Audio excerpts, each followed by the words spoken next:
समय के साथ बहुत कुछ बदला, लेकिन एक चीज आज भी जिंदा है, वो है सोच में छुपी ऊंच नीच। समाज बराबरी की बात तो करता है, पर जब हक बांटने की बात आती है तो चेहरों पर चुप्पी छा जाती है। लेकिन इस बार आवाज उठी वहीं से जहां से किसी को उम्मीद नहीं थी। एक प्रतिष्ठित विश्वविद्यालय के एक ब्राह्मण प्रोफेसर, जिन्होंने आरक्षण को लेकर ऐसा बोला जो पूरे देश में चर्चा का विषय बना हुआ है।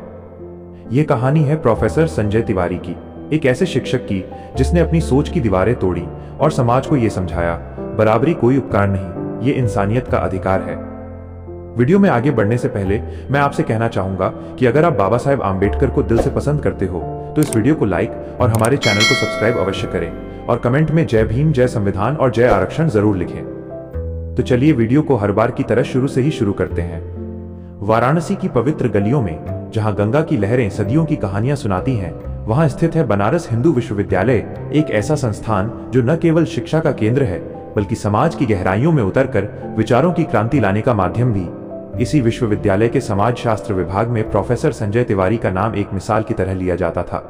एक ब्राह्मण परिवार से आने वाले संजय तिवारी, जिनकी उम्र 50 की दहलीज पर थी, अपने ज्ञान की गहराई, अनुशासन की सख्ती और तार्किक सोच की धार के लिए प्रसिद्ध थे। उनके व्याख्यान हमेशा विचारोत्तेजक होते थे, जहां वे समाज की जटिलताओं को सरल शब्दों में समझाते, लेकिन एक विषय पर उनकी राय अटल थी, आरक्षण नीति। वे इसे एक ऐसी व्यवस्था मानते थे जो योग्यता को कुचलती है और समानता के नाम पर असमानता को बढ़ावा देती है। प्रोफेसर तिवारी का जन्म प्रयागराज के एक छोटे से गांव में हुआ था, जहां ब्राह्मण परिवार की परंपराएं उनके जीवन का आधार थीं। उनके पिता एक संस्कृत विद्वान थे जो वेदों और पुराणों की व्याख्या में डूबे रहते। बचपन से ही संजय को सिखाया गया था कि मेहनत और ज्ञान ही सफलता की कुंजी है।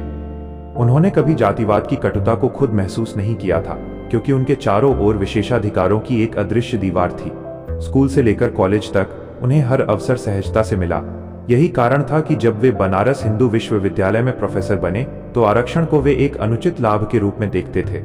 उनकी क्लास में जब भी आरक्षण की चर्चा छिड़ती, वे अपनी गंभीर आवाज में कहते, योग्यता का कोई धर्म नहीं होता, अवसर सबको समान मिलना चाहिए। आरक्षण जैसी नीतियां समाज को पीछे धकेलती हैं, क्योंकि वे मेहनत की बजाय जन्म पर आधारित हैं। उनके छात्र उन्हें एक सख्त लेकिन ईमानदार शिक्षक के रूप में सम्मान देते थे। उनकी क्लास में अनुशासन इतना कड़ा होता कि कोई छात्र बिना तैयारी के बोलने की हिम्मत नहीं करता। लेकिन प्रोफेसर तिवारी की ये सख्ती उनके भीतर की एक गहरी अज्ञानता को छिपाती थी। वे नहीं समझ पाए थे कि समान अवसर केवल किताबों में लिखे सिद्धांत नहीं है, वे सामाजिक हकीकत से जुड़ी जिम्मेदारियां हैं, जहां सदियों की असमानता ने कुछ वर्गों को इतना पीछे धकेल दिया है कि बिना सहारे के वे दौड़ में शामिल भी नहीं हो सकते। उनकी दुनिया किताबों, व्याख्यानों और विशेषाधिकारों तक सीमित थी, जहां जातिवाद एक ऐतिहासिक तथ्य था, न कि जीवंत वास्तविकता। उनकी क्लास में एक छात्र था, रवि वाल्मीकि। रवि का नाम सुनते ही मन में एक संघर्षशील युवक की छवि उभरती है। वो वाराणसी के कैंट इलाके के पास एक छोटी सी झोपड़ी में रहता था, जहां उसके पिता एक सफाई कर्मी थे। हर सुबह सूरज उगने से पहले रवि उठता, कैंट के पास की एक चाय दुकान पर काम करता, चाय बनाता, बर्तन धोता और ग्राहकों की सेवा करता। उसकी उंगलियां चाय की भाप से झुलसी रहती, लेकिन आंखों में एक सपना चमकता, शिक्षा का सपना। चाय दुकान से कमाए पैसे से वो अपनी किताबें खरीदता और फिर कॉलेज की ओर दौड़ता। क्लास में पहुंचते ही वो थकान भूल जाता, क्योंकि प्रोफेसर तिवारी के व्याख्यान उसके लिए एक नई दुनिया खोलते थे। शाम को वो हॉस्टल में रहता, जहां रात के समय वो अन्य छात्रों की कॉपियां चेक करने का काम करता। ये काम उसे थोड़े पैसे देता, जो उसकी फीस जुटाने में मदद करता। रवि की जिंदगी एक अंतहीन संघर्ष थी, लेकिन उसकी मेहनत रंग लाई जब विभागीय परीक्षा में वो पूरे विभाग में सबसे ज्यादा अंक लाया। लेकिन सफलता हमेशा मीठी नहीं होती। कुछ सहपाठियों ने, जो खुद विशेषाधिकारों से आए थे, रवि को ताना मारा, अरे आरक्षण है ना, इसलिए नंबर मिल गए होंगे, बिना आरक्षण के तो तुम यहां तक पहुंचते भी नहीं। ये शब्द रवि के दिल में तीर की तरह चुभे। वो चुप रहा, क्योंकि वो जानता था कि बहस से कुछ हासिल नहीं होगा। लेकिन उसकी आंखों में अपमान की आग सुलग रही थी, एक ऐसी आग जो सदियों की असमानता से जन्मी थी। रवि की सफलता आरक्षण की वजह से नहीं, बल्कि उसकी अटूट मेहनत से थी। उसने रात रात जागकर पढ़ाई की थी, जबकि उसके सहपाठी आराम से सोते थे। लेकिन समाज की आंखें जाति के चश्मे से देखती हैं, और रवि जैसे लाखों युवकों की मेहनत को आरक्षण का उपहार मान लिया जाता है। यह घटना प्रोफेसर संजय तिवारी के भीतर कुछ हिला गई। उन्होंने रवि को अपनी क्लास के बाद बुलाया और उससे बात की। रवि ने अपनी कहानी सुनाई, चाय दुकान की सुबहें, हॉस्टल की रातें और बीच में शिक्षा का संघर्ष। तिवारी जी ने रवि का पूरा जीवन देखा, उसकी कॉपियां चेक की और पहली बार महसूस किया कि ये लड़का किसी आरक्षण से आगे नहीं बढ़ा है, बल्कि अपनी मेहनत की बदौलत। आरक्षण नहीं, ये उसकी हिम्मत का फल है, उन्होंने खुद से कहा। ये पल उनके लिए एक जागरण था। अब तक वे आरक्षण को एक अनुचित लाभ मानते थे, लेकिन रवि की कहानी ने उन्हें दिखाया कि आरक्षण एक पुल है जो असमानता की खाई को पार करने में मदद करता है। रवि जैसे छात्रों के लिए यह न केवल अवसर है, बल्कि सम्मान की बहाली भी। तिवारी जी की आंखें खुलने लगीं। उन्होंने सोचा कि शायद वे अब तक समाज की सतह पर ही जी रहे थे, गहराई में उतरकर देखा ही नहीं था। कुछ समय बाद प्रोफेसर तिवारी अपने पैतृक गांव गए, प्रयागराज के पास एक छोटा सा गांव, जहां गंगा यमुना का संगम उनके बचपन की यादों को ताजा करता। गांव की हवा में अभी भी पुरानी परंपराओं की महक थी, लेकिन साथ ही जातिवाद की कड़वाहट भी। वहां पहुंचते ही उन्होंने देखा कि गांव का स्कूल अभी भी वैसा ही था, एक पुरानी इमारत जहां बच्चे धूल भरी जमीन पर बैठकर पढ़ते। लेकिन एक दृश्य ने उन्हें स्तब्ध कर दिया। एक दलित बच्चा जिसका नाम सोनू था, स्कूल के बाहर खड़ा था। उसकी आंखें उत्सुकता से भरी थीं, लेकिन चेहरे पर एक उदासी। प्रोफेसर तिवारी ने पास जाकर पूछा, बेटा, क्लास में क्यों नहीं जा रहे? सोनू ने मासूमियत से जवाब दिया, मास्टर जी कहते हैं पहले ऊंची जाति के बच्चे बैठें, हमारी बारी बाद में आएगी। ये शब्द प्रोफेसर तिवारी के दिल को चीर गए। वे स्तब्ध रह गए, क्योंकि उन्होंने कभी सोचा नहीं था कि 21वीं सदी में भी जातिवाद की जड़ें इतनी गहरी हैं। सोनू की आंखों में वो अपमान था जो रवि की आंखों में उन्होंने देखा था। गांव में जातिवाद अभी भी जीवित था। दलित बच्चे अलग बैठाए जाते, उन्हें पानी अलग पिलाया जाता और शिक्षा का अधिकार भी जाति के आधार पर तय होता। तिवारी जी ने मास्टर जी से बात की, लेकिन जवाब मिला, पंडित जी, ये तो चलता आया है, बदलाव कहां से आएगा? वहीं खड़े एक बुजुर्ग ने, जो गांव के एक पुराने निवासी थे, प्रोफेसर तिवारी से कहा, पंडित जी, संविधान तो आ गया, पर सोच नहीं बदली। आरक्षण जैसी चीजें इसलिए बनी हैं क्योंकि ऊंच नीच की दीवारें अभी भी खड़ी हैं। अगर हम दलितों को अवसर नहीं देंगे तो वे हमेशा पीछे रहेंगे। बुजुर्ग की बातों में एक गहरी सच्चाई थी।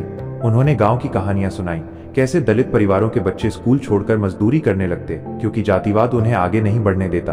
प्रोफेसर तिवारी को लगा, तो क्या सदियों की ऊंच नीच अब भी जिंदा है? मैं शहर में बैठकर किताबें पढ़ाता हूं, लेकिन हकीकत यहां है। ये यात्रा उनके लिए एक जीवन परिवर्तनकारी अनुभव थी।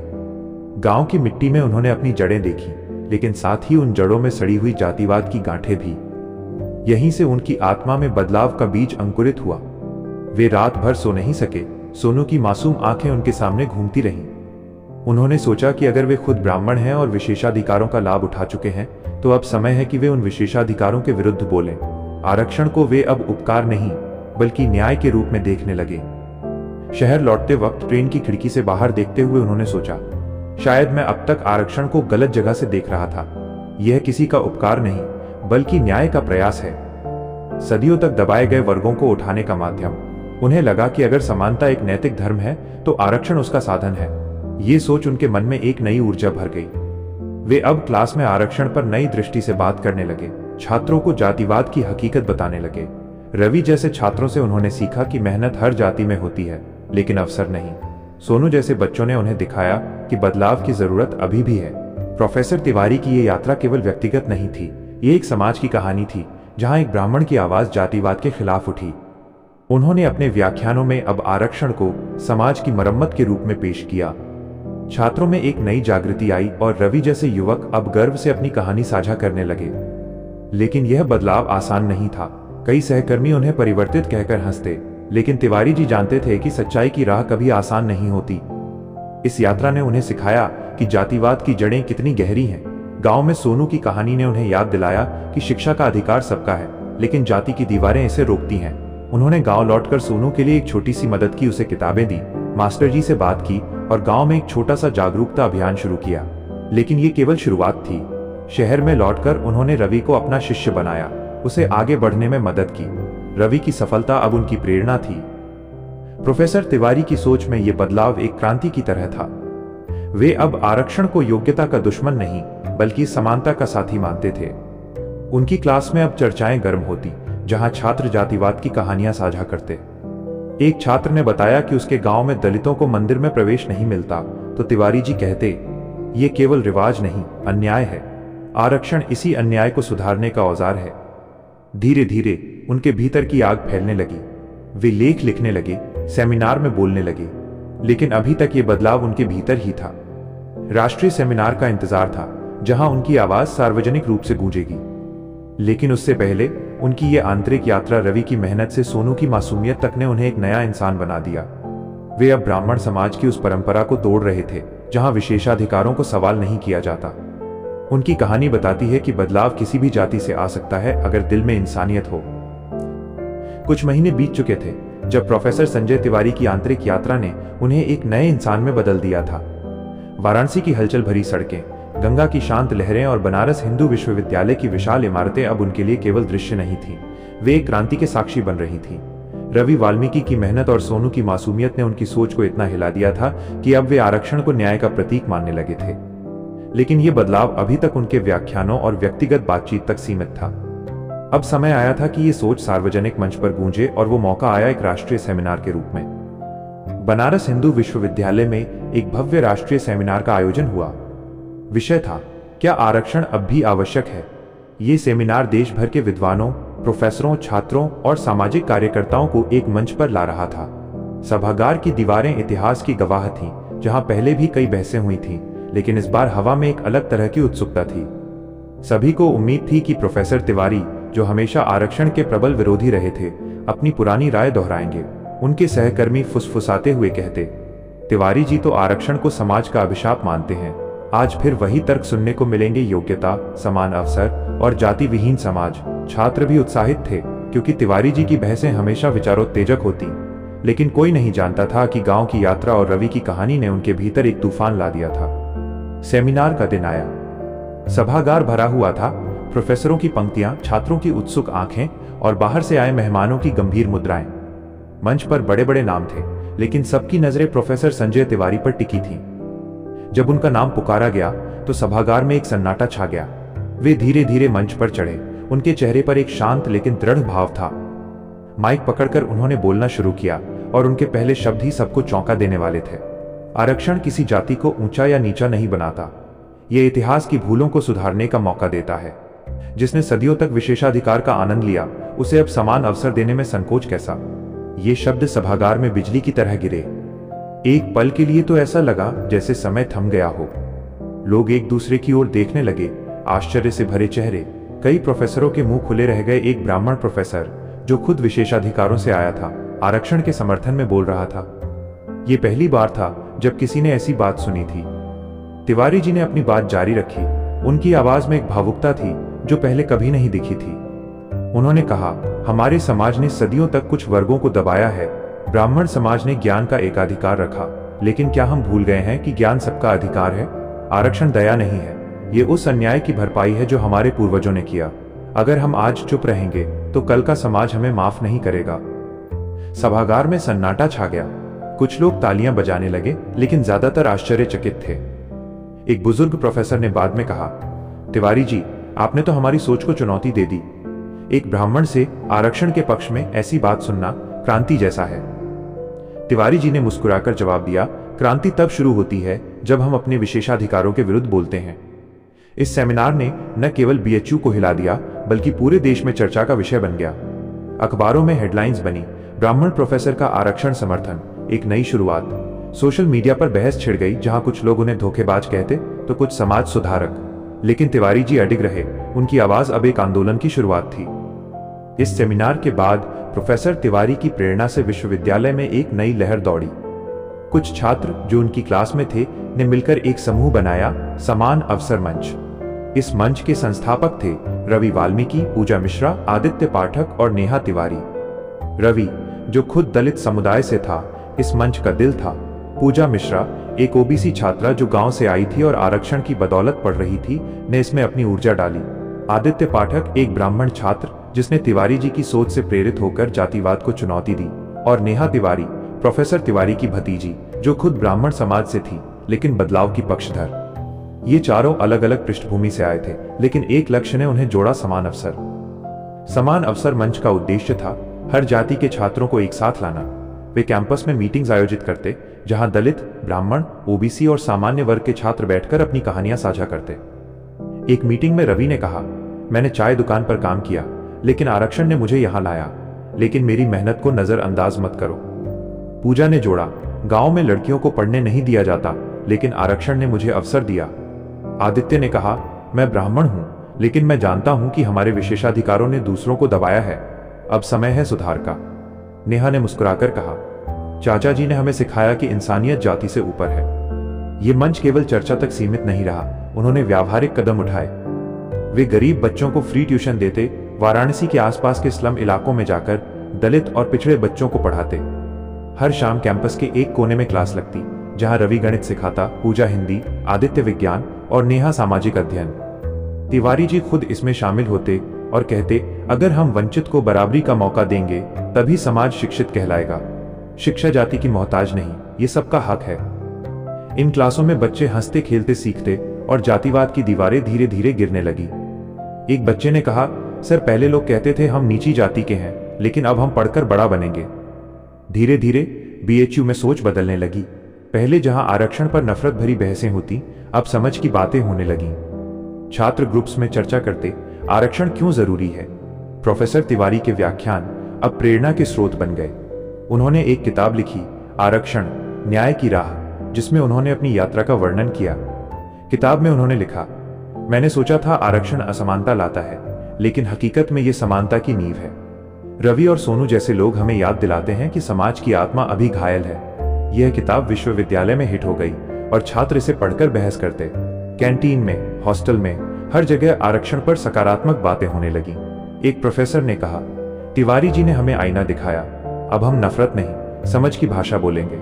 समय बीतता गया और बीएचयू एक मिसाल बन गया। समान अवसर मंच अब बड़ा हो गया था, इसमें सैकड़ों छात्र शामिल थे। वे सेमिनार आयोजित करते, जहां बाहर से स्पीकर बुलाते, सामाजिक कार्यकर्ता, दलित नेता और ब्राह्मण समाज के सुधारक। एक सेमिनार में एक दलित नेता ने कहा, तिवारी जी जैसे लोग दुर्लभ हैं जो अपनी जाति के विरुद्ध बोलते हैं। तिवारी जी ने जवाब दिया, ये मेरी जाति के विरुद्ध नहीं, अन्याय के विरुद्ध है। इस मंच ने न केवल बीएचयू को बदला, बल्कि आसपास के कॉलेजों में भी शाखाएं खोली। वाराणसी के अन्य विश्वविद्यालयों में छात्र समूह बनने लगे और आरक्षण पर जागरूकता फैलने लगी। फिर आया वो दिन, दीक्षांत समारोह। बीएचयू का वार्षिक दीक्षांत समारोह, जहां छात्र डिग्री लेते और भविष्य की ओर कदम बढ़ाते। इस साल तिवारी जी को अपना आखिरी भाषण देने का मौका मिला, क्योंकि वे रिटायरमेंट की ओर बढ़ रहे थे। सभागार फिर भरा हुआ था, छात्र, प्रोफेसर, अभिभावक। तिवारी जी मंच पर चढ़े, उनकी आंखों में एक भावुक चमक थी। उन्होंने अपना भाषण शुरू किया, आरक्षण दया नहीं है, ये उस समाज की आत्मा की मरम्मत है जिसने सदियों तक एक हिस्से को दबाया। हमने जातिवाद की जंजीरों में बंधे लोगों को आजाद करने का प्रयास किया है, लेकिन काम अभी बाकी है। हर ब्राह्मण, हर विशेषाधिकार प्राप्त व्यक्ति को सोचना चाहिए, क्या हम न्याय के साथ हैं? उनके शब्दों ने सभागार को हिला दिया। सभागार में खड़े होकर हर छात्र ने तालियां बजाईं, दलित, ब्राह्मण, ओबीसी, सभी एक साथ। यह दृश्य अविस्मरणीय था। जाति की दीवारें गिर चुकी थीं और इंसानियत की आवाज गूंज रही थी। रवि वाल्मीकि ने आगे बढ़कर तिवारी जी को गले लगाया और कहा, सर, आपने हमें जीना सिखाया। पूजा, आदित्य और नेहा भी आंसू भरी आंखों से तालियां बजा रहे थे। सभागार में एकता की लहर दौड़ी और लोग खड़े होकर सम्मान देते रहे। कहानी वहीं खत्म होती है जहां ऊंच नीच की दीवारों के पार इंसानियत की आवाज सुनाई देती है। प्रोफेसर संजय तिवारी की सोच अब एक विचारधारा बन चुकी थी। जो अपने विशेषाधिकार के विरुद्ध बोल सके, वही असली समाज सुधारक है। उनकी कहानी देश भर में फैल गई, किताबें लिखी गईं, डॉक्यूमेंट्री बनी और युवा पीढ़ी उन्हें अपना आदर्श मानने लगी। बीएचयू अब जातिवाद मुक्त शिक्षा का प्रतीक बन गया, जहां आरक्षण को सम्मान से देखा जाता। रवि अब एक प्रोफेसर बन गया, पूजा एक सामाजिक कार्यकर्ता, आदित्य एक लेखक और नेहा एक शिक्षिका। लेकिन सबकी प्रेरणा एक थी, तिवारी जी। उनकी यात्रा हमें सिखाती है कि बदलाव किसी भी व्यक्ति से शुरू हो सकता है। एक ब्राह्मण प्रोफेसर ने आरक्षण के समर्थन में आवाज उठाई और समाज बदल गया। आज जब हम जातिवाद के खिलाफ लड़ते हैं तो तिवारी जी की याद आती है। उनकी कहानी बताती है कि न्याय की राह कठिन है, लेकिन संभव है। इंसानियत की जीत हमेशा होती है अगर हम विशेषाधिकारों को त्याग कर बोलें। यह कहानी खत्म नहीं होती, ये हर उस व्यक्ति में जीवित है जो समानता के लिए लड़ता है। तिवारी जी के रिटायरमेंट के बाद समान अवसर मंच और बड़ा हो गया। अब ये राष्ट्रीय स्तर पर काम करता, जहां हजारों छात्र जुड़े। वे गांवों में जाते, सोनू जैसे बच्चों को पढ़ाते और जातिवाद की जड़ें उखाड़ते। तिवारी जी घर पर बैठकर लेख लिखते और उनकी किताबें लाखों लोगों तक पहुंचती। एक इंटरव्यू में उन्होंने कहा, मेरा जीवन अब पूरा है क्योंकि मैंने न्याय की ओर कदम बढ़ाया। उनकी कहानी प्रेरणा है ब्राह्मण समाज के लिए, पूरे देश के लिए। आरक्षण अब नफरत का विषय नहीं, समझ का माध्यम है। और ये सब एक व्यक्ति की सोच से शुरू हुआ। दोस्तों, ये कहानी आपको कैसी लगी हमें कमेंट करके जरूर बताएं। हमें आपके विचारों का इंतजार रहेगा। वीडियो पसंद आई हो तो वीडियो को लाइक, शेयर और हमारे चैनल को सब्सक्राइब कर सकते हैं। वीडियो को यहाँ तक देखने के लिए आपका बहुत बहुत आभार।